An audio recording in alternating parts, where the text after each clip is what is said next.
వాళ్ళ కూతురుని తీసుకొచ్చి ఇక్కడ ఎమ్మెల్యేగా పోటీ అదొక మార్పు. ఇటువంటి మార్పులన్నీ కలిపితే 103. ఈ మార్పుల కారణంగానే వైఎస్ఆర్ కాంగ్రెస్ పార్టీకి ఇంకా మేలు జరిగింది. అవునా? అనేక నియోజకవర్గాల్లో స్థానికంగా ఎమ్మెల్యే అభ్యర్థి మీద ఉన్నటువంటి వ్యతిరేకత కారణంగా కార్యకర్తలు వాళ్ళ క్యాడర్ అంతా కూడా దూరంగా జరిగిపోయింది. ఎప్పుడైతే వీళ్ళని మార్చారో ఆటోమేటిక్గా వచ్చి మళ్ళీ తిరిగి పార్టీతో అసోసియేట్ అయ్యారు. ఇక్కడ ఒక పాయింట్, మీరు ఒక పాయింట్ ఇప్పుడు రేస్ చేశారు, వ్యతిరేకత, స్థానికంగా ఉన్న ఎమ్మెల్యేల మీద వ్యతిరేకత. సో 2 సంవత్సరాలు కరోనాలోనే పోయింది. వీళ్ళు పాలించింది 2.5-3 సంవత్సరాలు. 3 సంవత్సరాల్లోనే అంత వ్యతిరేకత వచ్చిందా స్థానికంగా? ఇంత మార్పు రావడానికి? నేను అనేది 103 మంది మీద వ్యతిరేకత అంటే ప్రభుత్వం మీద వ్యతిరేకత ఉన్నట్టే. అదే ఎమ్మెల్యే అభ్యర్థుల మీద ఉన్నటువంటి వ్యతిరేకత కరోనా టైంలోనే బయటపడింది. అసలు అది మీకు 2 ఏళ్ళు కూడా కలపాలి మీరు. ఎందుకంటే కరోనా టైంలో ప్రభుత్వం యొక్క చర్యలు అద్భుతంగా ఉన్నాయని ప్రజలు ప్రశంసించారు. పర్టికులర్గా ఆంధ్రప్రదేశ్ ప్రభుత్వం యొక్క చర్యలు ఏవైతే ఉన్నాయో కరోనా కట్టడి విషయంలో ఇంటింటికి అప్పుడు ట్రేస్ టెస్ట్ అనేటువంటి దాని ద్వారా ఒక మంచి కాన్సెప్ట్ తీసుకొని వెళ్ళారు. ట్రేస్ చేయటం, వాళ్ళని టెస్ట్ చేయటం. కానీ ఎమ్మెల్యేలు ఇళ్లలో నుండి బయటికి రాలేదని, వెళ్ళి హైదరాబాద్లో తలదాచుకున్నారని, ఎక్కడో రిసార్ట్స్లో ఉన్నారనేటువంటి ఒక వ్యతిరేకత జరిగిందే కదా. మనం ఆంధ్రప్రదేశ్ గురించి మాట్లాడుకున్నాం కాబట్టి ఆంధ్రప్రదేశ్లో జరిగిన ఎమ్మెల్యేలు. సో దాంతోపాటు మీకేమైపోయింది, ఈ ప్రభుత్వం ఎమ్మెల్యేలకు ఆదాయ వనరులుగా ఉండేటువంటి అనేక మార్గాలను మూసేసింది. జనరల్గా ఏముంటుంటుంది, శాండ్ ఒకటి వాళ్ళకి అవకాశం, లిక్కర్ ఒకటి అంటే వైన్, ఇటువంటి మైనింగు. ఇప్పుడు ఇవన్నీ డైరెక్ట్గా రాష్ట్ర ప్రభుత్వం లేదంటే ముఖ్యమంత్రి గారు లేదా ముఖ్యమంత్రి కార్యాలయం చేతిలోకి వెళ్ళిపోయినాయి. మీకు మైనింగ్లో కానివ్వండి, లేదా శాండ్లో కానివ్వండి, లేదా వైన్, ఈ పాలసీస్లో లేదా ఎక్కడ కూడా ఎమ్మెల్యేలు చేతులు పెట్టే పరిస్థితి లేదు. దాంతో వాళ్ళు ఏమైపోయారు, వాళ్ళకి ఆదాయ మార్గాలు లేకపోయేటప్పటికి అక్కడక్కడ వాళ్ళు కొంత వక్ర మార్గం పట్టేశారు. దాంతో సహజంగా వాళ్ళ మీద వ్యతిరేకత వచ్చింది. ఆ వ్యతిరేకతని ఈ మార్పు ద్వారా న్యూట్రలైజ్ చేయగలిగారు. రూపంలో వచ్చిన యాంటీ ఇన్కంబెన్సీని అప్పుడు కొంచెం సరి చేసుకున్నారు అనుకోవాలా? ఖచ్చితంగా సరి చేసుకున్నట్టే న్యూట్రలైజ్ చేశారు. సార్ దాన్ని కొనసాగించు మీరు చెప్పాలి దీనికి ఆన్సర్. ఇప్పుడు ఆయన చెప్పింది వ్యతిరేకత ఉంది, అందుకని 103 మందిని మార్చారండి. వ్యతిరేకత అన్నది ఒక ఎమ్మెల్యేని మారిస్తే ప్రభుత్వం మీదకి ఆటోమేటిక్ వస్తుంది కదా. వీళ్ళు ఏం చేశాడు, జగన్ ఏమంటాడు అంటారు, లేదా చంద్రబాబు ఏం చేసాడో అంటారు. ఇది కదా ఎక్కువ వచ్చేది. 103 మందిని మారిస్తే వ్యతిరేకత పోతున్నట్ట ఎలక్షన్లో. మనుషులు local anti incumbency, state anti incumbency అని వీళ్ళు ఎన్నికల వాళ్ళు చాలా పదాలు సృష్టించారు. ఇప్పుడు మోదీ ఉండాలి రాష్ట్రంలో, ఇది ఇప్పుడు 2 చోట్ల 2 రకాలుగా ఓట్లు అన్నట్టే. సో అది ఒక టెక్నికల్, ఒక ఎత్తుగడ. అంటే వర్మ మీద నాకు కోపం వస్తుంది, వర్మ బదులు నన్ను కూర్చోబెట్టారు, రోజు చూడగానే సర్దుకున్నారు అన్నట్టుగా ఒక విధంగా. రెండోది వీళ్ళని రీప్లేస్ చేయడం వాళ్ళ సోషల్ బ్యాక్గ్రౌండ్. ఇప్పుడు మీరు కాపు సామాజిక వర్గం అనే ఇవన్నీ మీరు లెక్కలేస్తారు, కానీ నేను కాపు అభ్యర్థిని తెచ్చిపెడతాను అక్కడ. సో ఇక్కడ ఈ పవన్ కళ్యాణ్ కాపు అన్న రీత్యా ఇటు నుంచి చూడడము, ఇక్కడ అసలు అభ్యర్థే మనవాడు ఒకటి నిలబడ్డాడు అన్నది. సో ఇదొక contradiction or conflict of thing. So ఈ పద్ధతిలో జాగ్రత్తగా అభ్యర్థులను ఎంపిక చేయడం ద్వారా దాన్ని కొంత పోగొట్టే ప్రయత్నం. పూర్తిగా పోతుందని మనం అనుకో, 40% వ్యతిరేకంగా ఉండేవాళ్ళు ఉంటారు కదా, తగ్గి న్యూట్రలైజ్ చేయడం అంటే అదే కదా, కొంచెం తగ్గించే ఒక వర్మ గారు వ్యతిరేకత అనేది తండ్రికి కొడుకు మధ్య గ్యాప్ ఉందనుకోండి, తండ్రి ఒక పార్టీని సమర్థిస్తే తండ్రి మీద కోపం ఉంది కాబట్టి కొడుకు ఇంకో పార్టీని సమర్థిస్తాడు, అట్లా కూడా ఉంటుంది.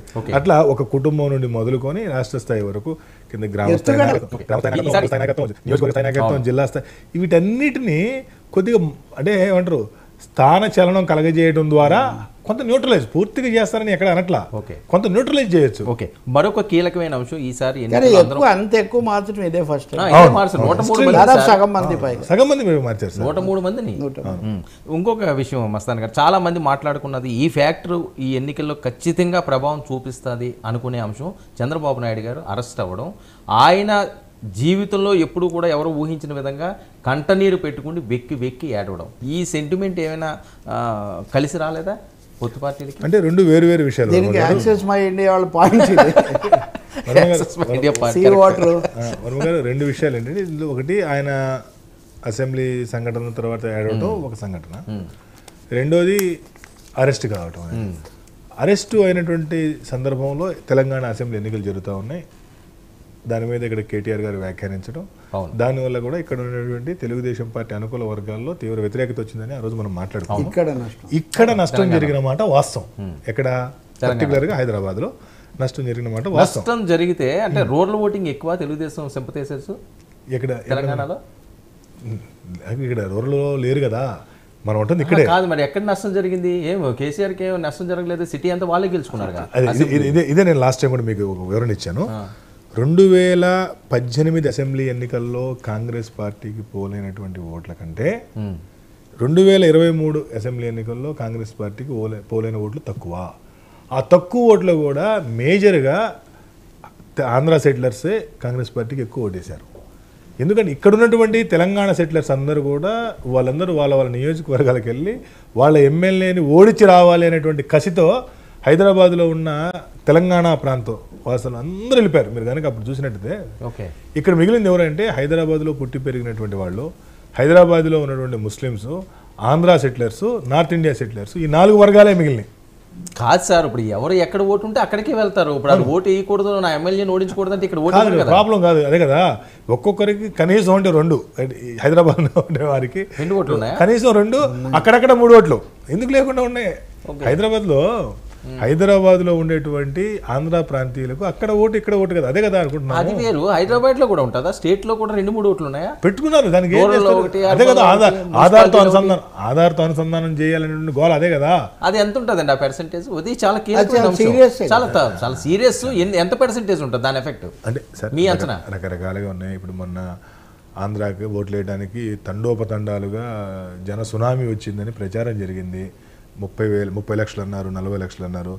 సరే అదే ఏదో ఇట్లాంటి రవి గారు లాంటి పెద్ద మనిషి దగ్గర కూర్చొని ఏదో క్యాలిక్యులేషన్ చేస్తూ ఉంటే అసలు 10 లక్షల మంది జనాభా హైదరాబాద్ లాంటి నగరం నుండి తరలి వెళ్ళాలంటే ఎన్ని వాహనాలు కావాలని లెక్కలు కట్టాం. లెక్కలు కడితే మాకు గుండెలు పగిలిపోయేటువంటి సమాధానం వచ్చింది. వామ్మో, ఇంత సమాజంలో తిరుగుతూ కూడా మనం కూడా ఇంత మిథ్యలో ఉన్నామా అనే ఫీలింగ్ వచ్చి అప్పటికప్పుడు ఏదో తెలిసినటువంటి టోల్ గేట్లు వాళ్ళని వీళ్ళందరినీ పట్టుకొని, అయినా మీ టోల్ గేట్లో కూడా లారీలు ఎన్ని వెళ్ళినాయి, బస్సులు ఎన్ని వెళ్ళినాయి, కార్లు, బైకులు, ఆటోలు అన్నీ కనబడుతుంటాయి. మీ దగ్గర అయితే డేటా ఉంటుంది కదా. సరే, బైక్ దగ్గర, ఆటో దగ్గర టోల్ గేట్ తీసుకోకపోయినా విజువల్స్ కనబడుతుంటాయి. ఏంది ఒక అంచనా ఇవ్వండి అని చెప్పి అందరినీ అడగడం ప్రారంభించి డేటా తీస్తే మొత్తం ఫిగర్ అరైవ్ అయింది 3,40,000 మంది ఆల్ టుగెదర్. పూణే నుండి, చెన్నై నుండి, బెంగళూరు నుండి, హైదరాబాద్ నుండి ఎన్ని రోడ్లు ఉన్నాయని ఇక నిన్న కాల్కులేట్ చేశారండి. ఒక ఓటింగ్కి వెళ్ళే వాళ్ళు ఉంటారు కదా, అదే ఏదో ఒక అంచనాకు రావాలి కదా. ఇప్పుడు మెజర్ చేసేటువంటి ఇది ఏమి లేనప్పుడు ఏదో ఒకటి రావాలి. రెగ్యులర్ గా ఒక 2-3 రోజుల క్రితం ఎంత ఫ్లో అయింది అంతేనా?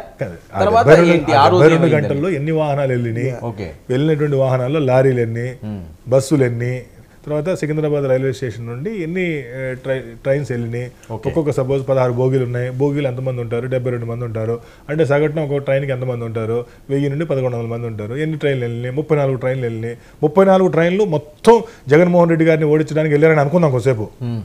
అనుకుంటే 34,000 మంది వెళ్ళారు సికింద్రాబాద్ నుండి, ఇంకా వేరే దగ్గర నుండి ఎక్కడి నుండి వెళ్ళారు. ఇలా లెక్కలు మొత్తం కడితే మామూలు చిన్న కార్లు ఉంటాయి, చిన్న కారులో డ్రైవర్ కాకుండా ఇంకో 4 కూర్చోవచ్చు, పెద్ద కార్లు ఉంటాయి, డ్రైవర్ కాకుండా ఒక 7 కూర్చోవచ్చు. ఈ విధంగా ఉదాహరణకి ఇవన్నీ కూడా కూటమికే ఓటేశారని అనుకుందాం కొద్దిసేపు. లేదు 80% మీరు సర్వే చేశారు కదా.